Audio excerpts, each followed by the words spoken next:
Sing this song, Jubilee in the morning.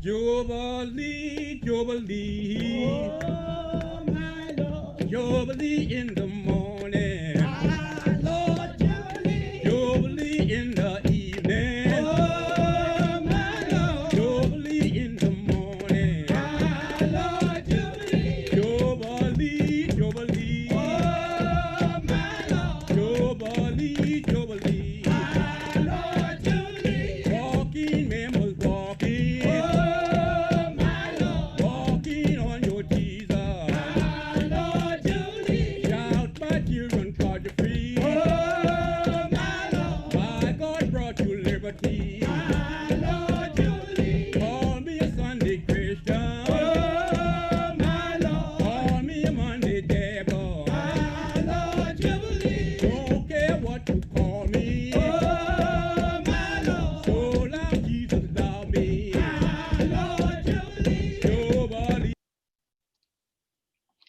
Good afternoon. My name is Stephen Zacharias. I'm a museum educator at the Campbell County Rockpile Museum, located in Gillette, Wyoming. Today, I want to welcome you all to a special edition of our Black and Yellow Theater, Voices of the Powder River Basin, from the Black Hills to Yellowstone. This is a program that we started just about 1 year ago this weekend. The idea behind this programming is to give our audience a live, interactive, in-person experience. Um, Unfortunately, due to health and public safety at this time, having you all here with us to experience our Black and Yellow Theater isn't possible. So for the second time ever, we're coming to you live through our YouTube channel. Please bear with us. We are a bare bones operation, as it were. So today, with a little help from my friends, I am the photographer, I'm the editor, I'm the moderator. Fortunately, I do have a friend with me today that is our performer, and I'll introduce her just here in a little bit. Um, but we still want to bring those live human experiences. So we're doing our best virtually. Hopefully, most of you are at home watching this from the comforts of your couch or your back porch. And I think this will be a good program for everybody.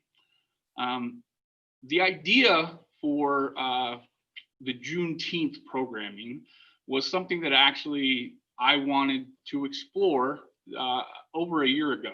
Just didn't have enough time to put it together. I had asked our performer today, Miss Joyce Jefferson, who I'll introduce here in a minute, if she'd be willing to partner with me so that this year we could celebrate Juneteenth, which here in the state of Wyoming, since 2003, occurs on the third Saturday of every June, which would be happening today. Yes, we know June 19th to be the official Juneteenth day, and we'll talk about that here in a minute. But here in Wyoming, Juneteenth holiday since 2003 has been celebrated throughout the state on the third Saturday of June. So that's why we're doing that here today. Little did we know last March that 2020 would look the way it looks. Little did we know that the world would be experiencing the things that we're experiencing. Needless to say, it has been a challenging year, probably for all of us. Sadly, as a historian, one thing that's been pointed out to me numerous times in my life was history repeats, and it feels to me, quite honestly, that history doesn't actually repeat. History seems to be on a loop track, and for whatever reason, we can't advance to the next track. And so today, we're going to explore some things. We're going to challenge some concepts and some history. And some of you might not be okay with what we present today. Others of you might learn something new. Some of you might say, yeah, I'm up for the task ahead. I'm up for the journey. And all of those reactions are okay. We're not here to provide the answers. We're just here to tell the stories. Here at the Campbell County Rockpile Museum, we strive every day to embrace our role as members of the local community here in Gillette, Wyoming, in Campbell County, the state of Wyoming, and the entire Powder River Basin. We as a museum are dedicated to being a museum that is inclusive of all people, that offers itself as a civic space where people come together for conversations that can help overcome local and even national divisions. It is our hope to be a place where everyone's story is told, but most importantly, to be a place where everyone's story is heard. For when we take a moment to truly listen to the experiences of others, to those who may not look like us, talk like us, or even live like us, it is in those moments that we are able not to come to a place of agreement necessarily, but rather a place of understanding. A moment where, as the great Maya Angelou once said, do the best you can until you know better. Then when you know better, do better. Striving to do better should be the goal of every American citizen, to do better than our ancestors with each new generation. The men who founded this nation envisioned a nation that would do just that, a nation where the passing of each generation would build upon the foundations that they had laid. Those foundations were rooted in lofty ideals and goals, the most significant of all being that all men are created equal. They hoped the next generation would find a way to make that ideal a reality. The next generation, well, they fought a war over the merits of that very ideal. And in some ways, it feels like that battle hasn't quite ended here. Esteban, he explored the Southeast and the Southwest in 1539. Ships of the captured arrived in 1619. All men are created equal in 1776. Greenwood District, Tulsa, Oklahoma. Empire, Wyoming. The countless unnamed and the seemingly never-ending named. Emmett Till, Money, Mississippi. Mary Turner, Valdosta, Georgia. Ross Hallis, Sturgis, South Dakota. Baseman Taylor, Torrington, Wyoming. Breonna Taylor, Louisville, Kentucky. Ahmaud Arbery, Brunswick, Georgia. George Floyd, Minneapolis, Minnesota. Rashard Brooks, Atlanta, Georgia. The idea of all men being equal from 1776 wouldn't really appear on paper on a federal document again until General Order Number 3 on June 19, 1865. Today's program will explore the significance of Juneteenth and the importance for all citizens to understand the role that acknowledging emancipation plays in commemoration, celebration, and service to our collective community. Today, I have the pleasure of being joined by my friend, Miss Joyce Jefferson. She is coming to us live from Rapid City, South Dakota, just up the road from us here in Gillette. And we gotta unmute her here. I'm sorry, I've got you muted there, Joyce. Hopefully that works. I don't know, maybe you can unmute yourself there since it's not working for me. Joyce is a South Dakota humanities scholar. She's a living historian and a storyteller. She was our first performer last year on this very weekend, brought us the story of Miss Sarah Campbell of the Black Hills and Deadwood fame. And today she is going to be presenting on a Spearfish, South Dakota pioneer rancher, a lady by the name of Mary Kercherval. And we're going to get into her story here in a little bit. But I would first like to thank Joyce for participating today.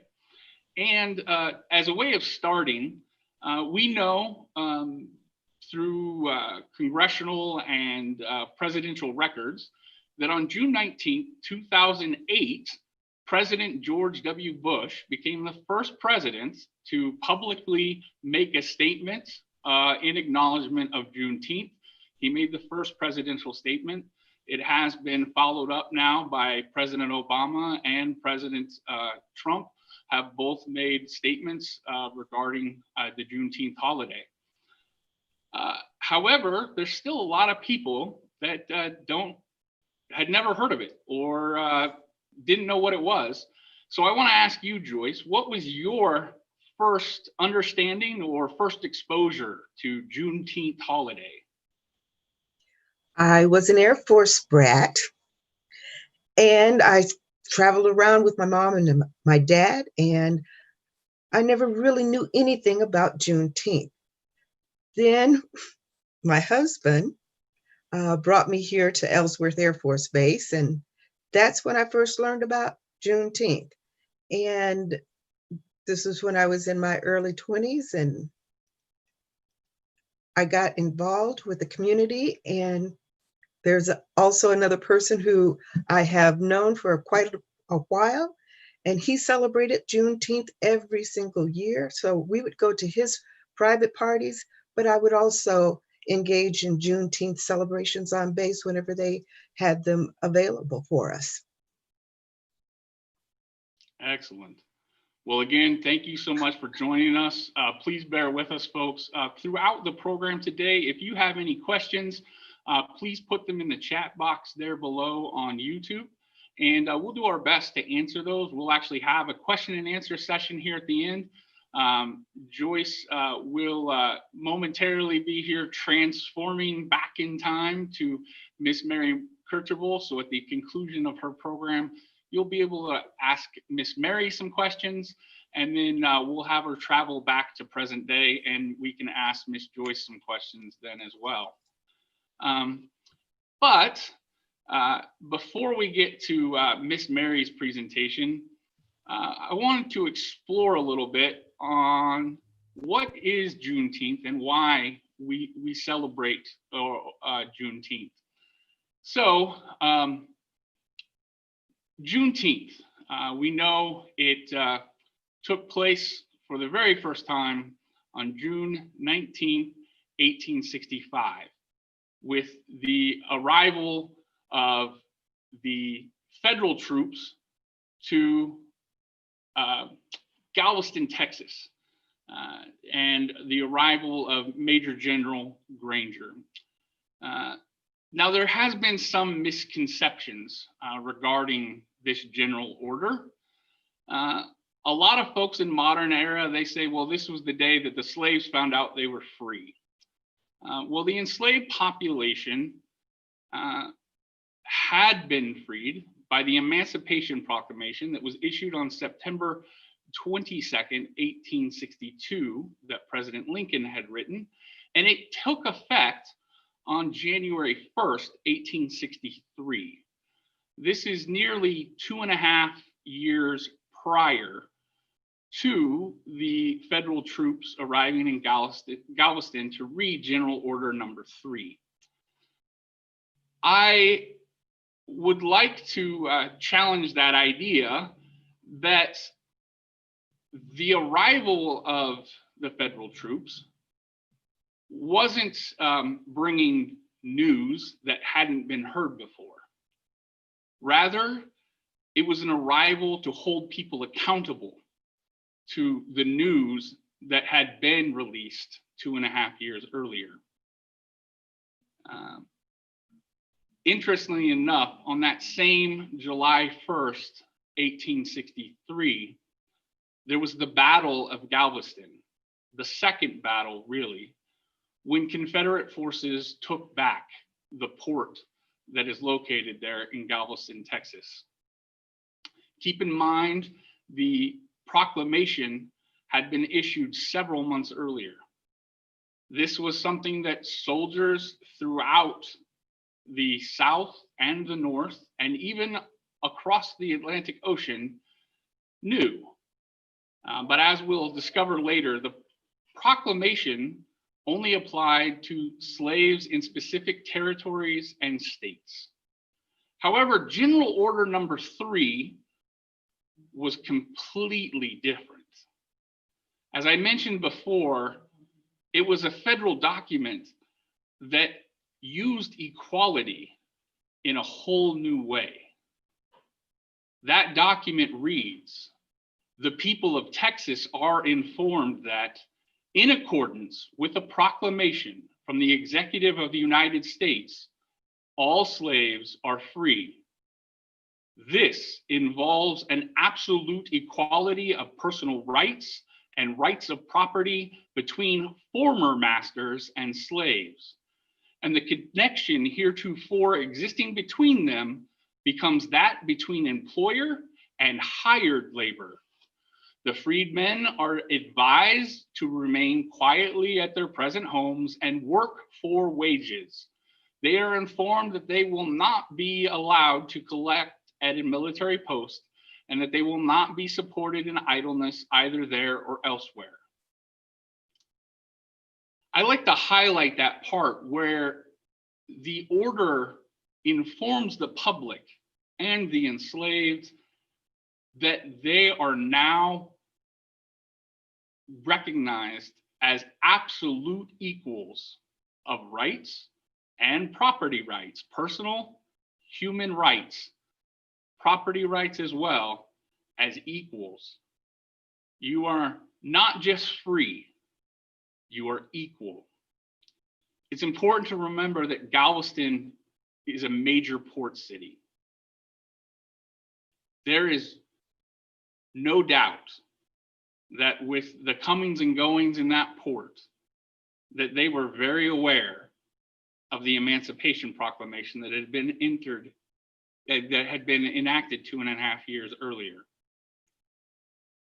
What happened in Galveston and what happened numerous places throughout America was that people chose to remain silent. People chose to turn a blind eye. People chose to maintain the status quo. They chose to not enforce a document that had been signed by the president. By the time that the federal troops had arrived in 1865, that president had been assassinated, but his proclamation still stood. In 1862, when New Orleans fell, the slave owners and the enslaved ended up in places like Texas so that they could continue that system of slavery. It was a system that you didn't have to just be a slave owner to benefit from. Slaves were rented. The enslaved were mortgaged. You could get a slave on credit. You could hire them out for the weekend. Of course, they didn't receive payment, but their masters did. People chose for 2.5 years to deny the rights of a free people. When General Order Number 3 arrived, it was to let them know that this was no longer acceptable, that those people you had kept enslaved for the last 2.5 years had every right to not only be free, but to be your equal. 1866 is the first and earliest recorded celebration of Juneteenth. It involves a day of celebration, a festival of commemoration and remembrance. Culinary historian and James Beard award-winning author Michael Twitty refers to it as a red food holiday. Juneteenth has a tradition of red foods. It symbolizes perseverance because of our ancestors in West and Central Africa. Red was one of the most important colors. It's the color of creativity, the color of fire, the color of war, the color of resistance. When red shows up, you know it's a most spiritual moment. Juneteenth would be celebrated for many years after that. It would be celebrated not only in Texas, but as people started to walk to freedom, to track down family members that had been sold to other plantations and other reaches of the South, they would reunite. And wherever they would end up, they would continue this celebration of Juneteenth, introducing new populations to it. The Juneteenth celebration and even the other Emancipation Days celebrations that we'll talk about here in a minute, they all kind of ended in the era of the Great Depression. Celebrations kind of went by the wayside during that era. However, once the civil rights movement took place, a lot of these Emancipation celebration days and Juneteenth see a resurgence. One such event was in 1968. Juneteenth received a strong resurgence through the Poor People's March to Washington, D.C. Reverend Ralph Abernathy called for the people of all races, creeds, economic levels, and professions to come to Washington to show support for the poor. Many of these attendees returned home, and they initiated Juneteenth celebrations in areas previously absent of such activity. And today, right now, live on Facebook, on Instagram, and in the streets of Washington, D.C., Reverend Dr. William Barber is leading a special Juneteenth Poor People's March in D.C. in order to overcome systematic racism, poverty, ecological devastation, and the war economy. Because everybody's got a right to live. Today is a day to reimagine what America could become if we, the people, meant all of us. Texas, as a state, was the first to adopt Juneteenth holiday in 1980. From that adoption, the Juneteenth Observance Foundation, they are making an effort to make Juneteenth a national holiday that is celebrated and recognized here in the United States. They were able to develop the Juneteenth flag that you see in the middle of the screen here. The Juneteenth flag is a symbol that gives all Americans the opportunity to recognize American freedom and African American history. The Juneteenth flag features a star of Texas bursting with new freedom throughout the land over a new horizon of red, white, and blue. The Juneteenth flag signifies a new freedom, new people, and a new star. Emancipation Day celebrations have often included outdoor celebrations, particularly picnic foods, barbecue foods, included races of all kinds. But what Texas specifically brought to their Juneteenth celebrations was baseball and rodeos. This, especially here in Wyoming, is important. These outdoor celebrations that would be celebrated throughout the different Emancipation Days and even Juneteenth included all these things as a way for communities to come together and interact, and celebrate, and compete with one another. Another unique portion of this celebration was those rodeos that began in Texas and eventually made their way to the first recorded, I guess, professional rodeo here in Cheyenne, Wyoming.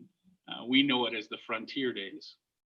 But more importantly, what Texas and those newly equal and free citizens gave to America was the cowboy. You see, it's not what you see on TV or in the movies, but it's estimated between 1 in 3 or 1 in 4 cowboys in the American West was a black man. The cowboy is a term that actually comes from the formerly enslaved. Those masters, they had a houseboy, they had a field boy, and they had a cow boy. They didn't have enough respect to recognize a man when they saw a man.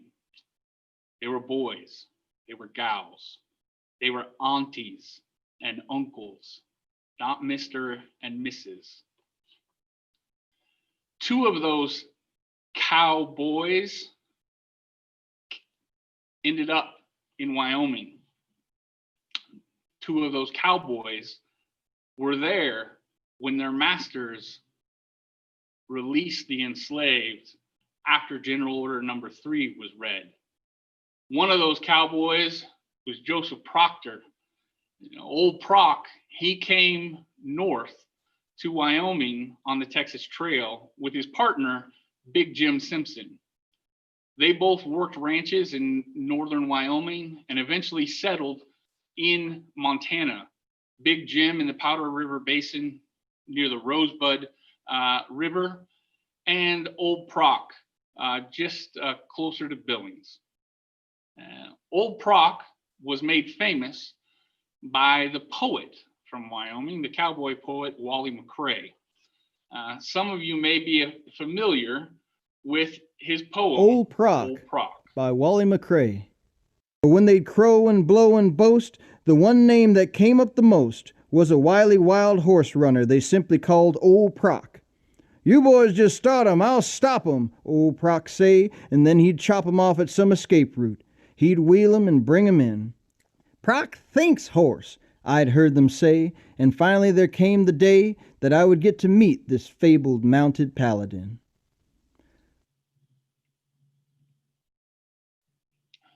Old Proc was read there by the American songster Dom Flemings. The entire poem can be heard on his Smithsonian Folkways album, Black Cowboys. Old Proc was recently inducted into the Montana State Cowboy Hall of Fame this past year. And he would often tell the story, the day he remembered as a young man that his master released all the enslaved after General Order Number 3 was read. Each member of that plantation lined up, was handed a sack of corn, thus completely depleting the master's plantation stores, and they were sent away with a sack of corn and their freedom. My mother's father, John McKay, from all the tales Grandpa told me, I felt like an authority Haynes, on this he's Ranahan. another cowboy, ended up here in Gillette, Wyoming, one of the pioneers of Campbell County. He was about the same age, and he was on another plantation not too far away from where Old Proc was enslaved. He too was about 9-10 years old at the time the Order Number 3 was given, and he remembers that similar story. They were sent away with their freedom and cowboyed up a few years later, hit the Texas Trail, and made his way here to Gillette, Wyoming. Now, as we discussed, there's quite a few Emancipation Days. Emancipation Days were celebrated all over this country, but there was no uniform day that was celebrated. Throughout its history, Emancipation Day, it could have been January 1st, 1863. There's a lot of communities that celebrated January 1st, the day that Emancipation Proclamation first took effect. Later, some would argue that the Emancipation Proclamation, it only freed some of the slaves. So is it really Emancipation Day? Some folks said, no, the real Emancipation Day is January 31st, 1865, when the 13th Amendment passed. Others say it was the fall of Richmond on April 3rd, 1865. Still others would say, no, it was April 9th, 1865, when the surrender happened at Appomattox. Another one that a lot of folks recognize is May 1st, 1865. And there's a lot of stories as to the history of Decoration Day. But this one is going to challenge some of you in history, in that on May 1st, 1865, a group of African Americans, West African lineage in Charleston, South Carolina, the Gula people, they wanted to honor in the tradition, the Gula tradition, the warriors, the war dead that had been buried in a trench in South Carolina there in Charleston.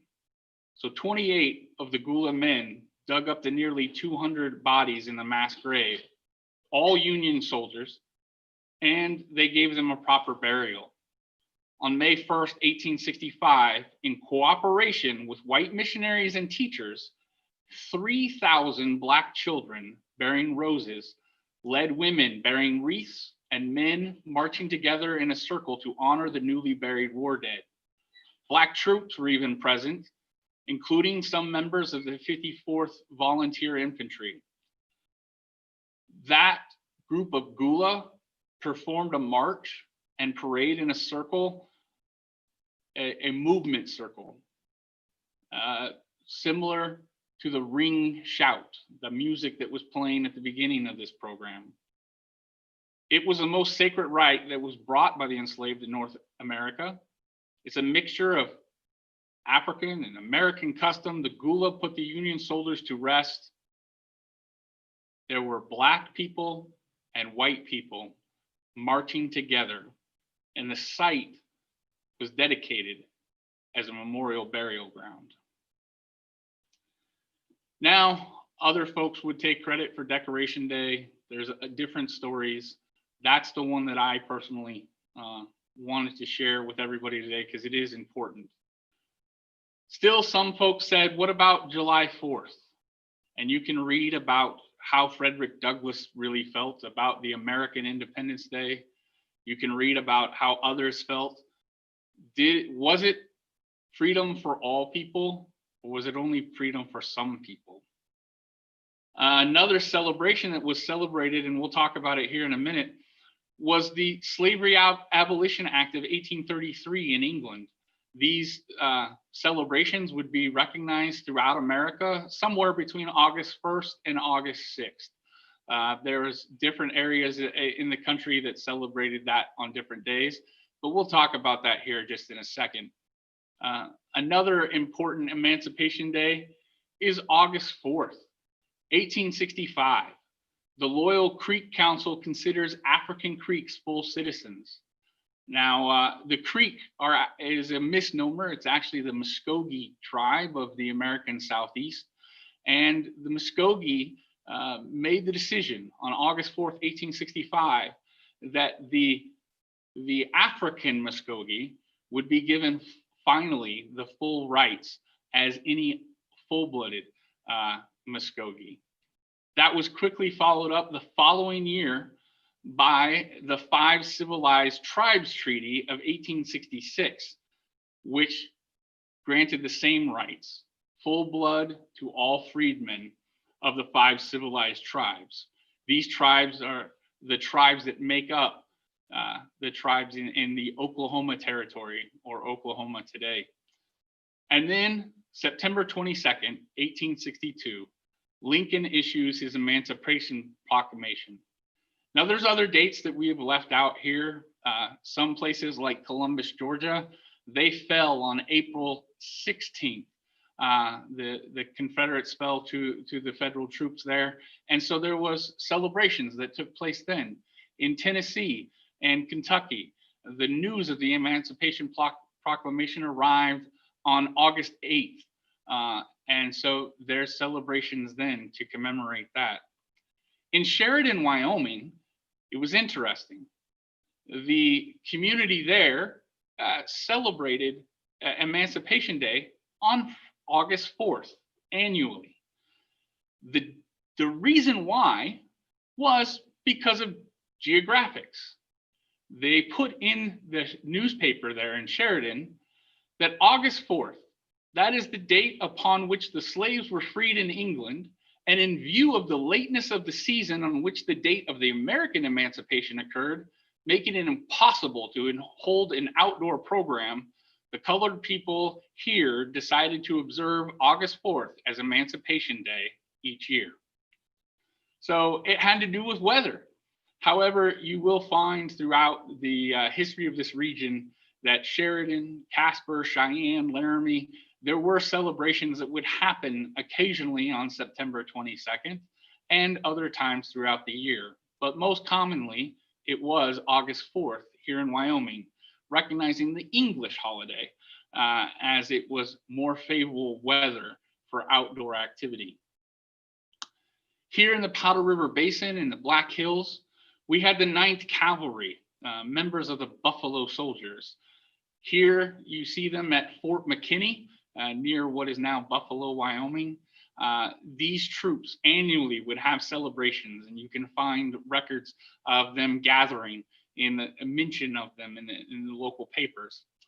Just over in the Black Hills in Sturgis, Wyoming, Sturgis, South Dakota, excuse me, you have the 25th Infantry Regiment, which was an all-black regiment as well. And they celebrated annually there in the Black Hills in Sturgis. We had a veteran of the Union Army. He was a U.S. colored trooper from the 57th Infantry Regiment who came initially to Fort McKinney to work as a barber. His name was Matt Campfield, or Uncle Matt. Uncle Matt Campfield had previously been stationed at Fort Leavenworth in Kansas. He retires from the Army, and then unfortunately in 1869, he got stuck in a snowstorm, and he suffered so badly that he had to have both feet amputated just above the ankle. He was outfitted with some prosthetics, wooden feet and ankles. This story of his amputation in Wyoming would lead to some people believing he had 2 legs amputated, but he did not. He moved to Wyoming and became a successful barber, eventually ending up in Casper, Wyoming. There's Uncle Matt there in front of his barber shop in Casper, and you can see he doesn't have boots on his feet. Those are his wooden stump carved feet there that he has in that picture there. It's important because Uncle Matt is where Juneteenth officially takes its celebration here in Wyoming. He was honored in 2001 when a local city park there in Casper got dedicated in his name. In 2001, the Juneteenth celebration that took place that year was at Matthew H. Campfield Park. This led to the state of Wyoming. Eventually, after several years, it took from 1998 till 2003, when the 57th Wyoming State Legislature in March of 2003 enacted the Juneteenth holiday. They became the 9th state in the nation to enact Juneteenth as a holiday. And it read in part in celebration of the end of slavery in the United States, proclaimed by Major General Gordon Granger on June 19th, 1865, more than 2.5 years after the Emancipation Proclamation was issued by President Abraham Lincoln, and in recognition of those who died and sacrificed to achieve the end of slavery, the Juneteenth holiday is established. The Juneteenth holiday shall be celebrated each year with appropriate activities on the third Saturday of June. Now, as we mentioned, the tradition of Juneteenth often includes celebrations where you read the Emancipation Proclamation. You have races, 2-mile competitions, sack races, baseball, rodeo, outdoor activities of all kinds. Today, we're going to bring to you live some history of the region. One of our historic figures, Mary Kercherval. Mary was born into slavery on August 16, 1833. Following her emancipation, she would later be employed for 2 years by George Custer at Fort Leavenworth with her youngest son, Charlie. During the 1876 Black Hills Gold Rush, Mary's sons Samuel Kercherval, Benjamin, and Levi Simpson came to homestead and make better lives for themselves. Mary joined her 3 sons in the Spearfish area on Centennial Prairie and lived there until her death on July 19, 1921.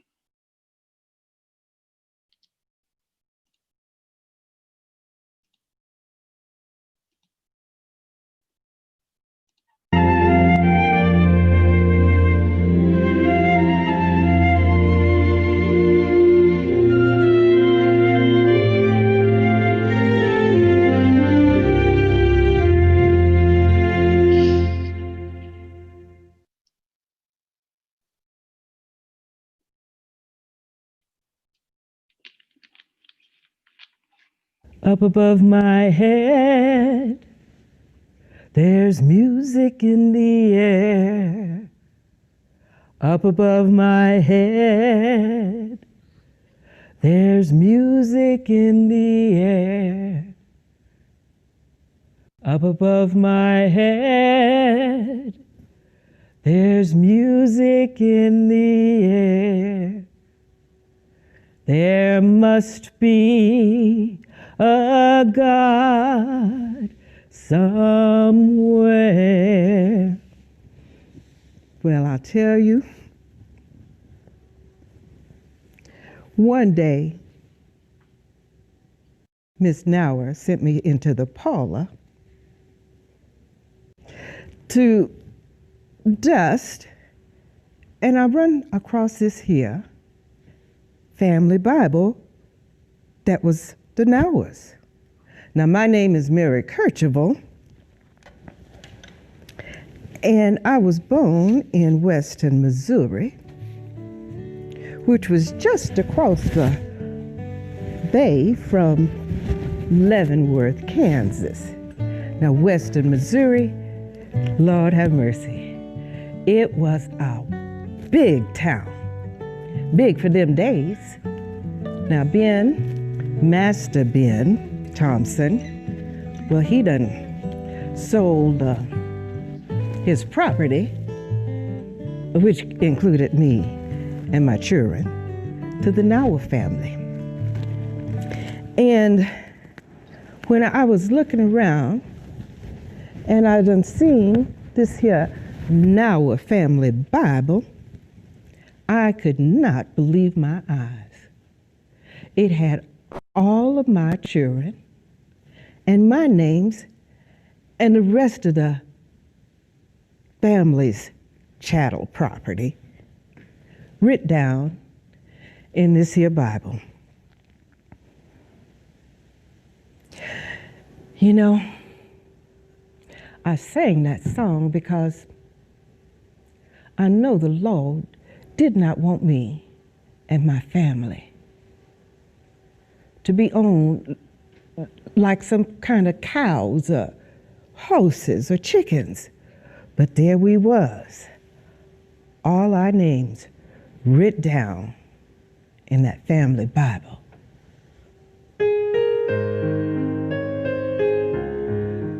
Well, it started out with Levi, and he was born October the 11th in 1852. And then there was Benjamin. He was born October 8th in 1853. And then my first girl was Elvira, and she was born October 14th, 1854. There was this huge fire that upset all the Western and probably most of Missouri and Kansas as well in 1855 and stopped all of my birthing in October. My next baby was Luann, and I call her my Christmas present because she was born December 23rd, 1856. Now, I think that was when the Noah family acquired their properties. Then Samuel, now he was a Kercherval baby. All the rest of them, well, they were Simpsons. My boy Samuel, well, he was born July 5th, 1858. And then there was my girl Belle. She was born September 10th, 1860. And I call my boy Charlie my freedom baby because he was born January 5th, 1863, the same year and the same month that President Lincoln signed the Emancipation Proclamation that made us free. Well, it did not make the Missouri slaves free because we did not get our freedom until after the war and the 13th Amendment. No more auction block for me. No more, no more, no more auction block for me. Many thousands gone. No more master's lash for him. No more, no more, no more master's lash for her. Many thousands gone. Sometimes if you listen real close, you could hear all of them soldiers singing. No more peck of corn for me. No more, no more, no more peck of corn for me. Many thousands gone. Well, that was the war to free the slaves.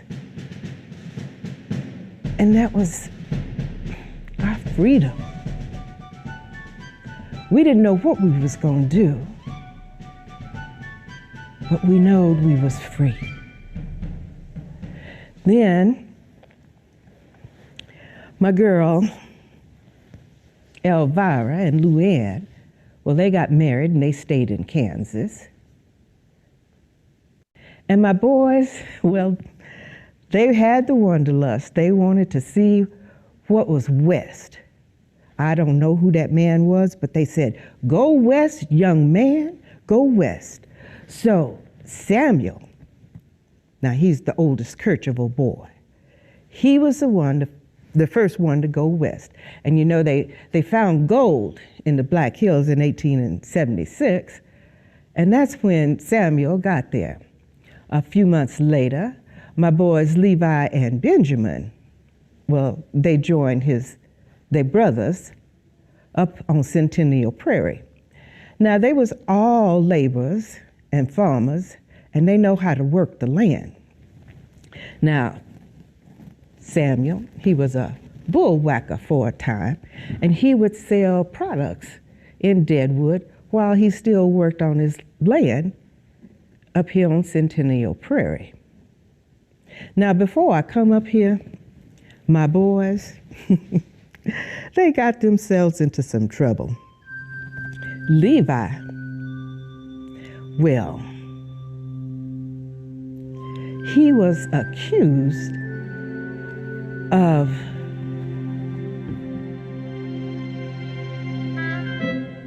assault with the intent to kill. Well, when the story come down, Levi told the judge that all he wanted to do was protect this white woman from this old white man's unwanted advances.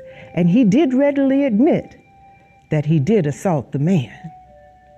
And he pled guilty.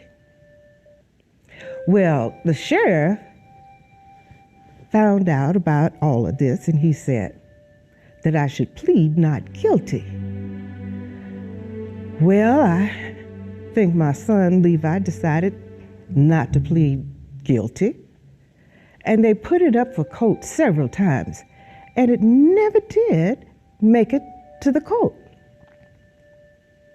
Now, this same here man, his name was Mr. Dunfree, he done tried to take Benjamin's and Levi's land. And my children, well, they did not want that man to take their land.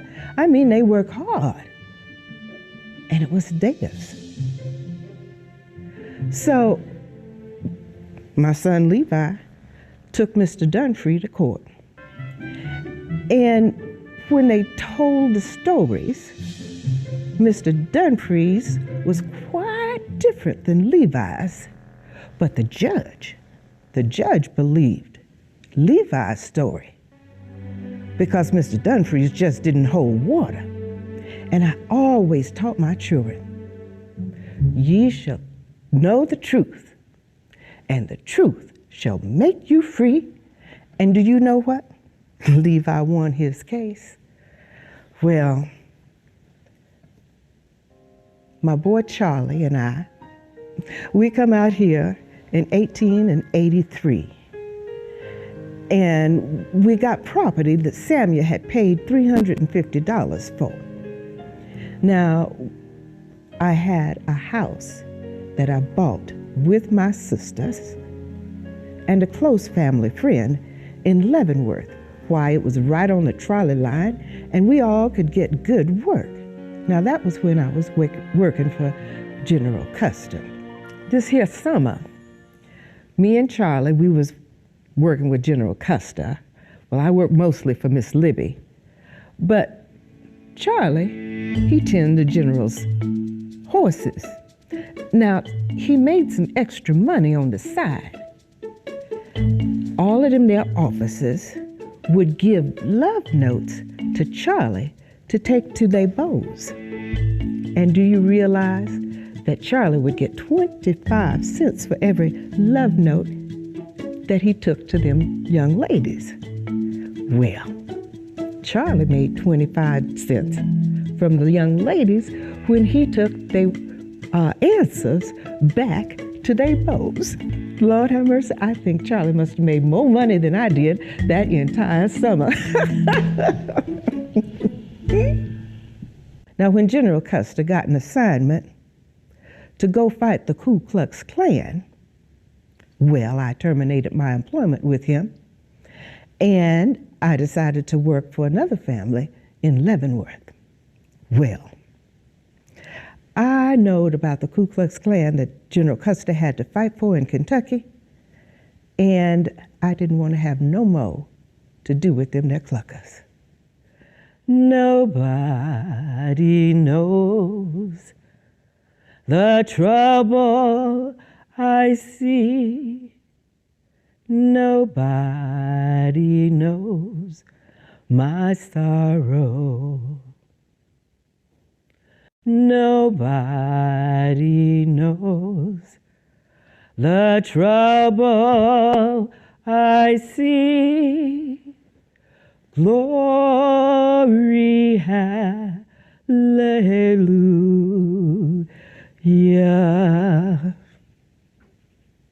Well,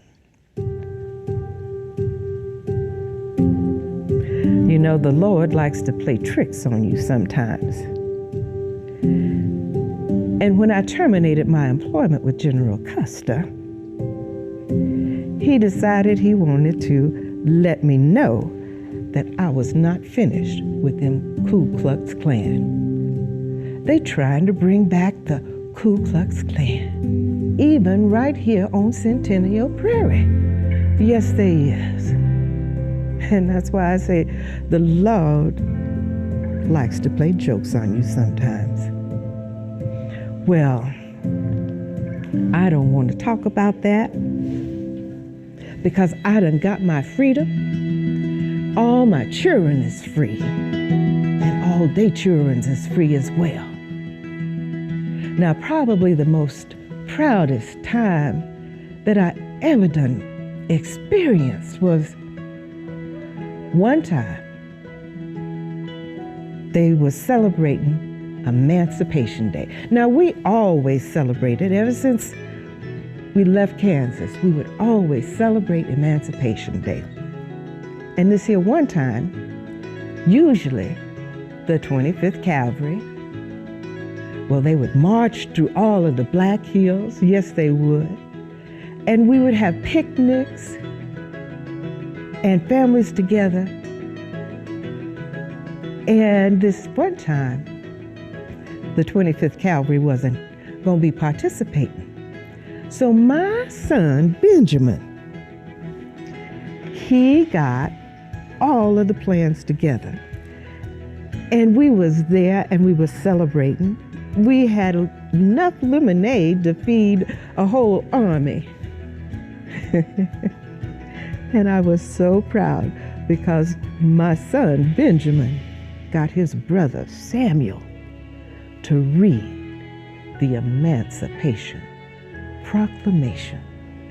Now, I know they did it all through the hills, but for a mother to see her own son talk about freedom, well, I tell you, that was the proudest moment of my entire life. Yes, it was. Now, in 1887,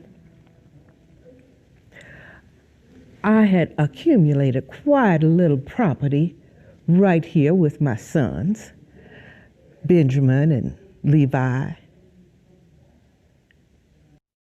And I decided, since they were so kind to me, that I would just stay here with my family. So I went back to Leavenworth and I sold my interest in the property, and I come on back here and I bought my own ranch for $150. And do you realize that it only took me 10 months to prove it up? And I got a patent for my property signed by the president, Benjamin Harrison. Only cost me $150. When I had my property proved up in 1892, all of my children was here except for Luann and Elvira. They were still in Kansas with their families. But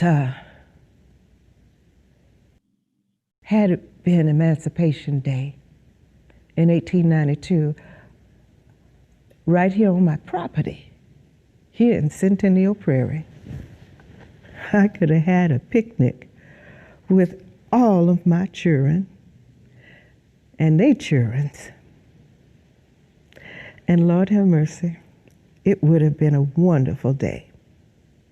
Nobody knows the trouble I see. Nobody knows my sorrow.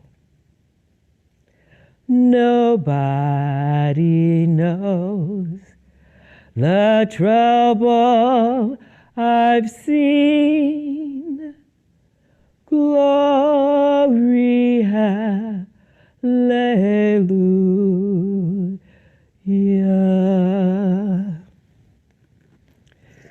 Well, here I am in the twilight of my life,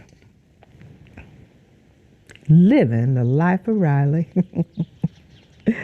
Sometimes I stay with my daughter Belle and her family. They lives up in Lead, and she's a Curry. And then sometimes I come over here and I stay with my son Samuel. And I just adore all of my grandchildren. Now, I'm going to tell you one thing. I just love to sit on my porch and rock in my chair. And I think it's time for Mabel to come over here and help me make these here biscuits. Nobody knows the trouble I see. Mabel? Mabel?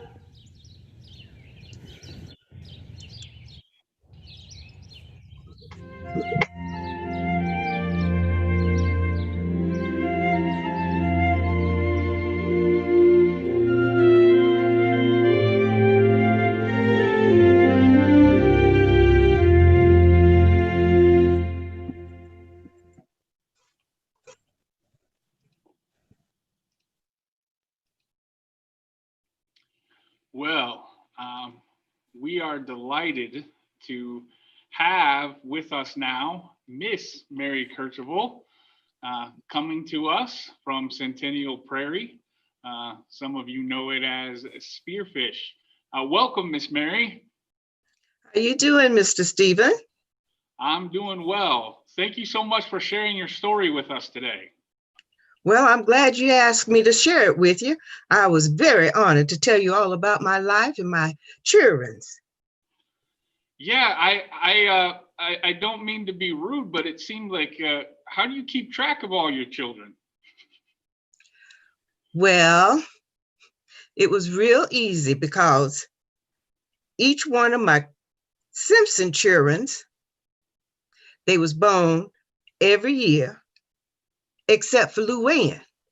And Luann, she was born after the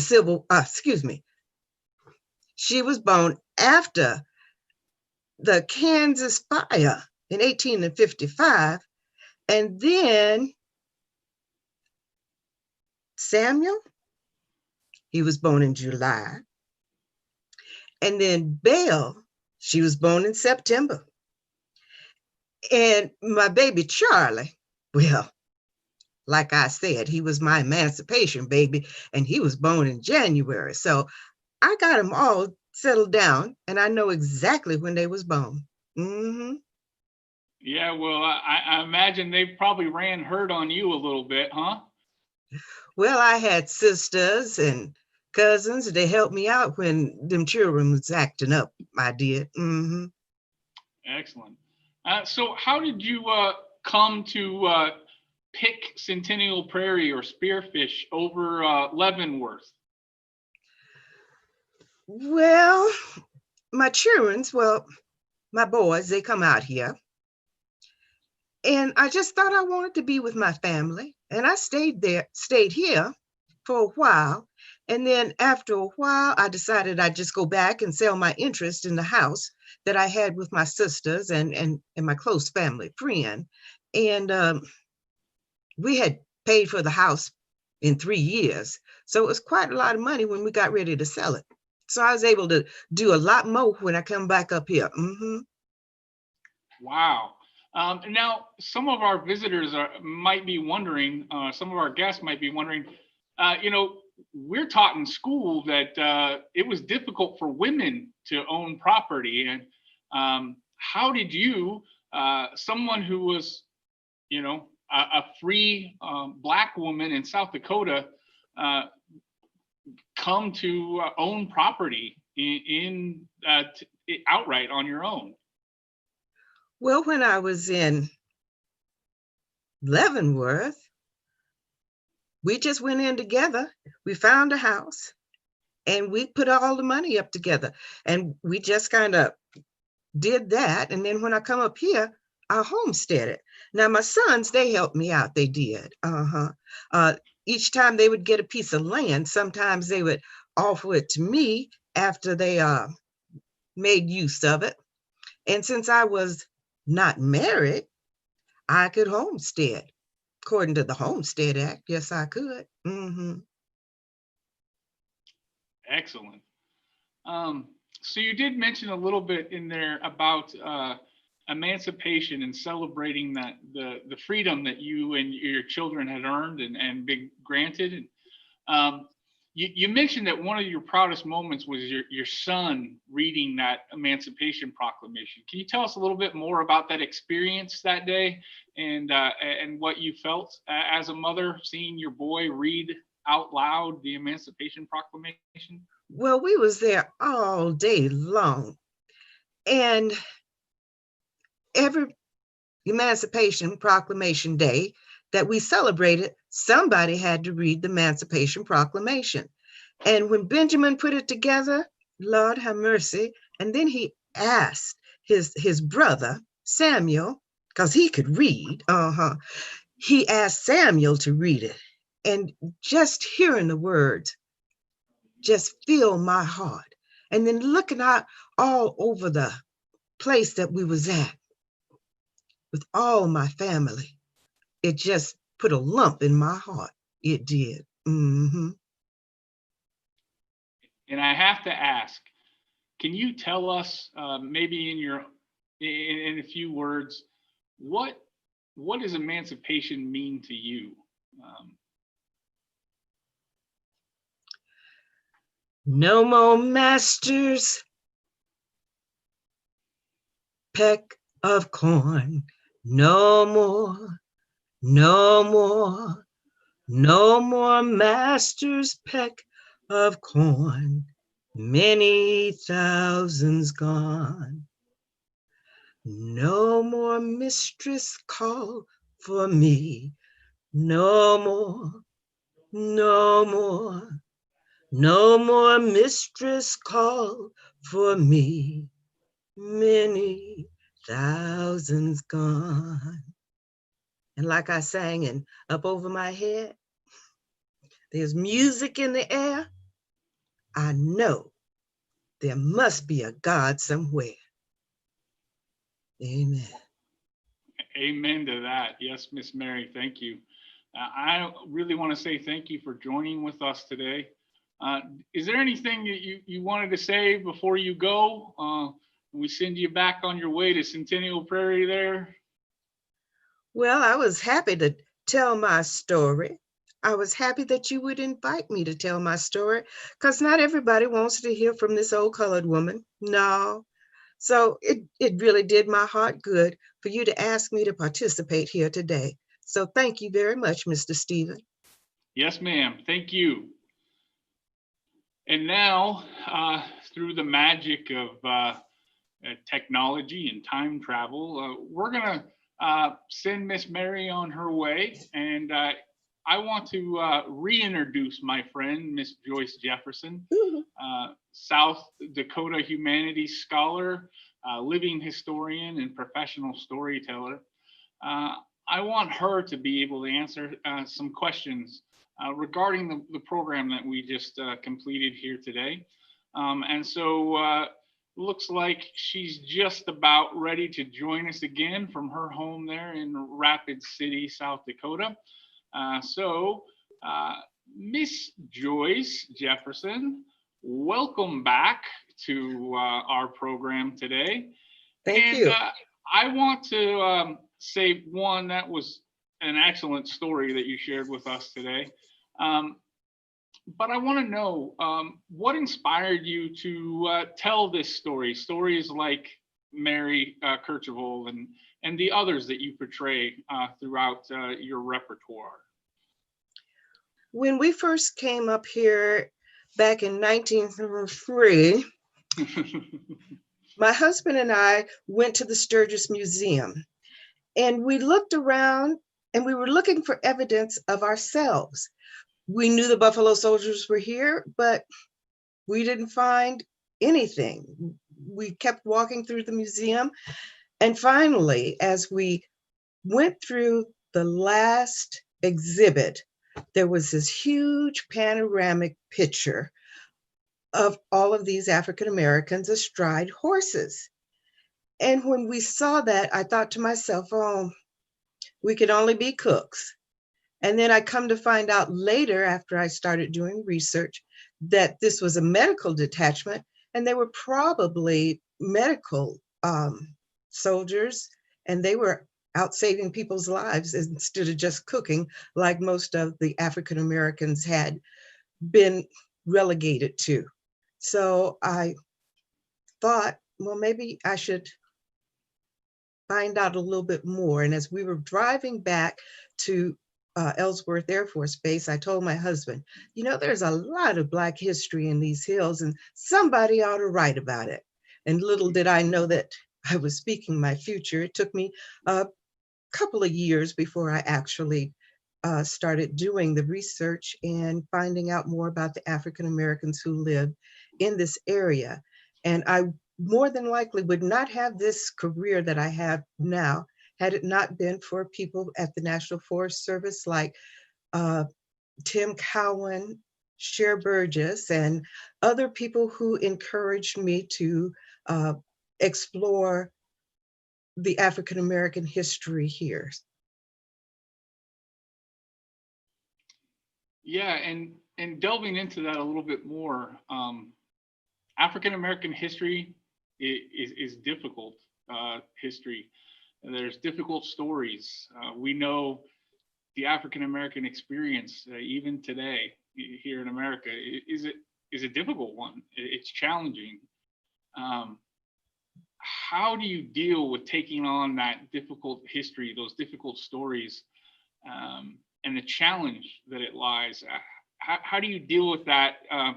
Not only when you're presenting, but when you're doing research and putting this all together, and then how do you handle it after you've presented it to the public, and talk about the challenges that you experience with all that?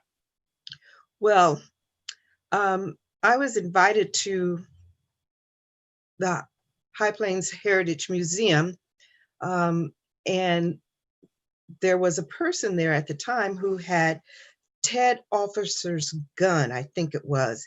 And he knew that there was a lot of African American history here, and he wanted me to volunteer and come to the High Plains Heritage regularly so that they could, so that I could do the research for him.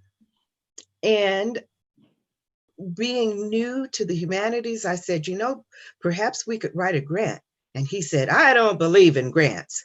So as I drove back to Rapid City, because I thought expending 2 hours on the road and then volunteering in Spearfish was a little bit much without compensation. So as I was riding back, I thought to myself, you know, there ought to be a way. There ought to be a way. And when I got back to Rapid City, I called the director of the Journey Museum, Linda Clark at that time. And when I went to visit her, instead of me pitching her with my ideas, she pitched me. And she said, you know, we're all set up for 2000 or up until 2001. And if you would like, we can work together and we can put on an exhibition. And that exhibition was called Corporals, Cooks, and Cowboys. We had quite a few people who were engaged in doing the research and combing all of the files. And Lila Pengra wrote a book called Corporals, Cooks, and Cowboys after the exhibition. And that's pretty much how we got involved. You say, how do I handle it?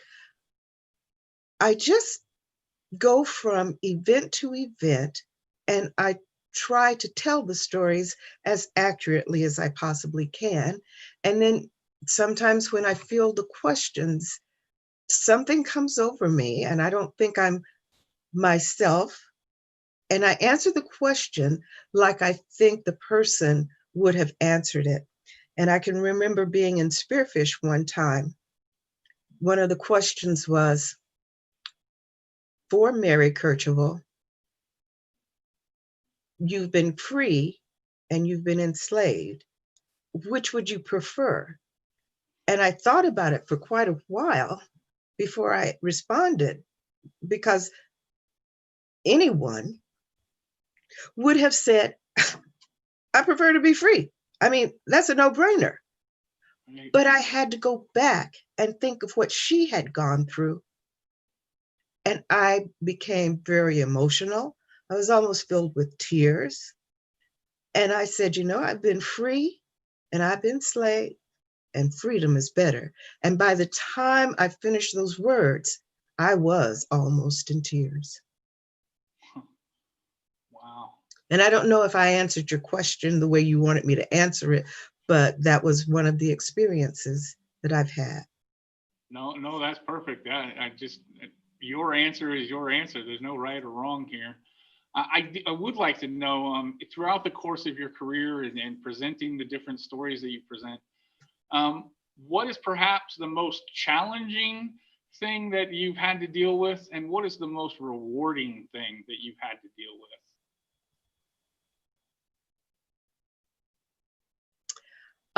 More than likely, the most rewarding thing has been working with Dakota Daughters through the South Dakota Humanities Council. We tell the story of Wounded Knee, the 1890 massacre.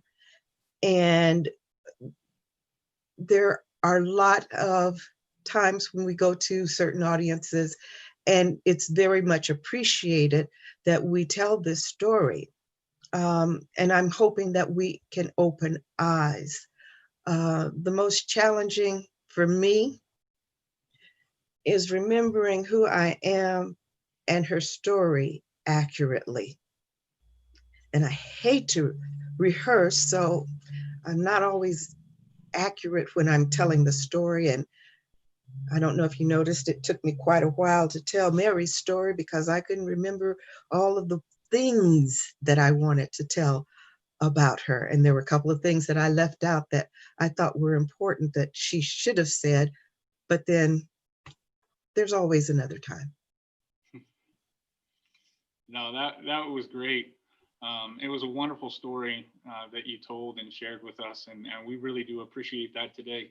The one question I have for you is the one I also had for Miss Mary, with a little bit of a modern twist on it. Juneteenth, Emancipation Day, Celebration Day, Jubilee Day, Freedom Day. What is all that, the coming together as a community to celebrate and remember that occasion? What does that mean to you, Joyce Jefferson? I celebrated Juneteenth when I came to this area. So it wasn't anything that was a part of my history. And I learned quite a bit about the African-American history and culture that I didn't know previous to the time that we came up here. I see it, however, as if it were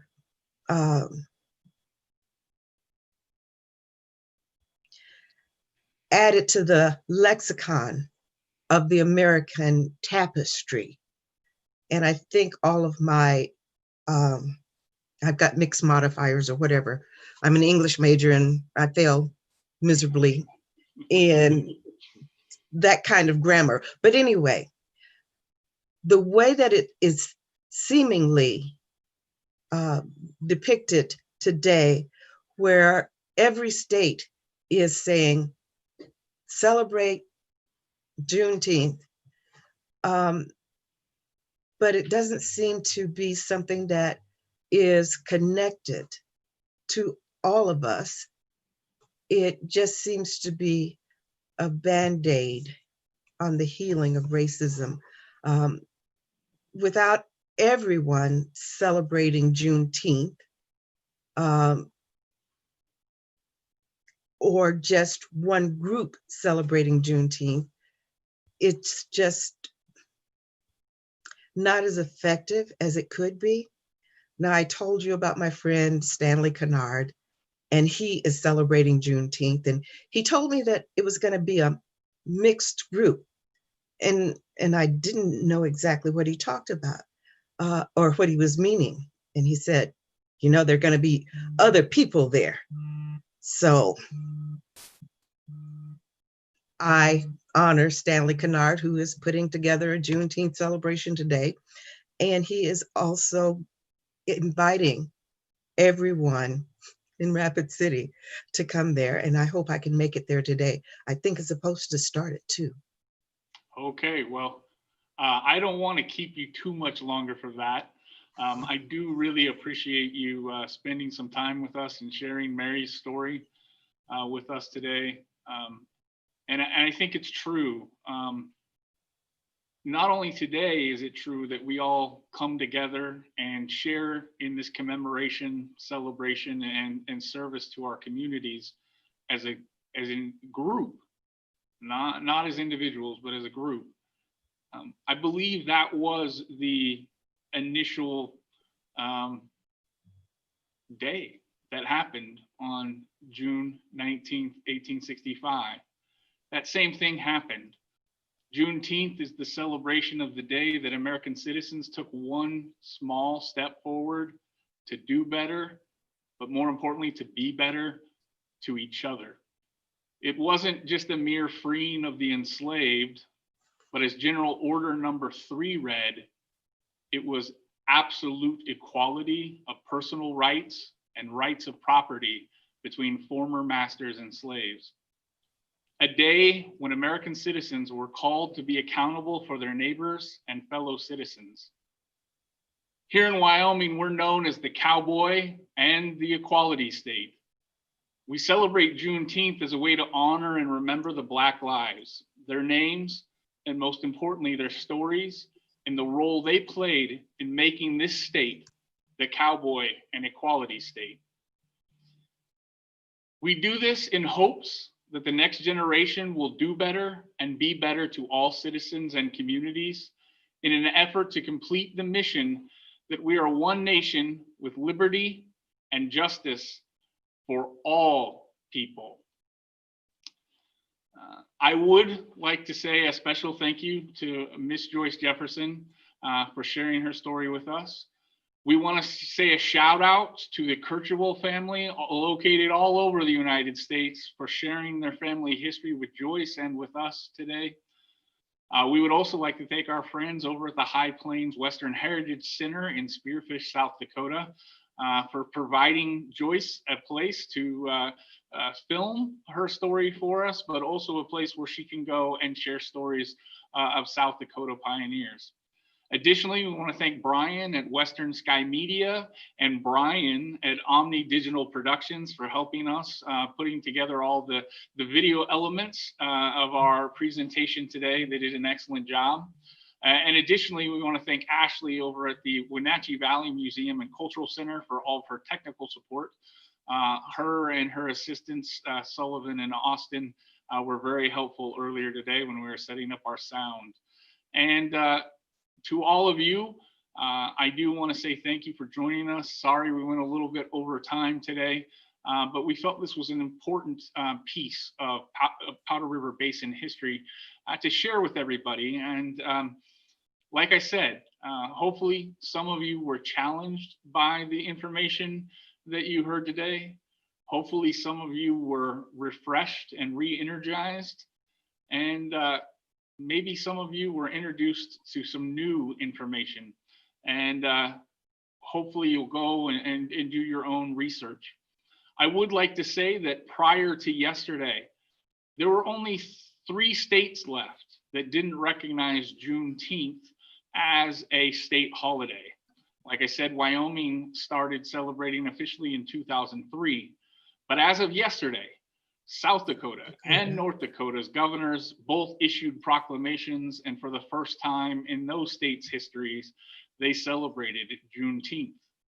Now, I just ask you to reach out to all your friends and family members located in the great state of Hawaii to ask them to join in, so that one day all 50 states will recognize Juneteenth holiday as an official state holiday. We will provide some links in our YouTube video that can give you more information about the Rockpile Museum, the High Plains Western Heritage Museum, as well as the National Juneteenth Observance Foundation. So you can find out more resources for Juneteenth and how to celebrate, as well as sign the petition to one day finally make it a national holiday here in the United States of America. Thank you, Ms. Joyce, for joining us today. It was Thank my you pleasure. to all of you. And we will see you next time here at the Rockpile Museum. Thank you very much.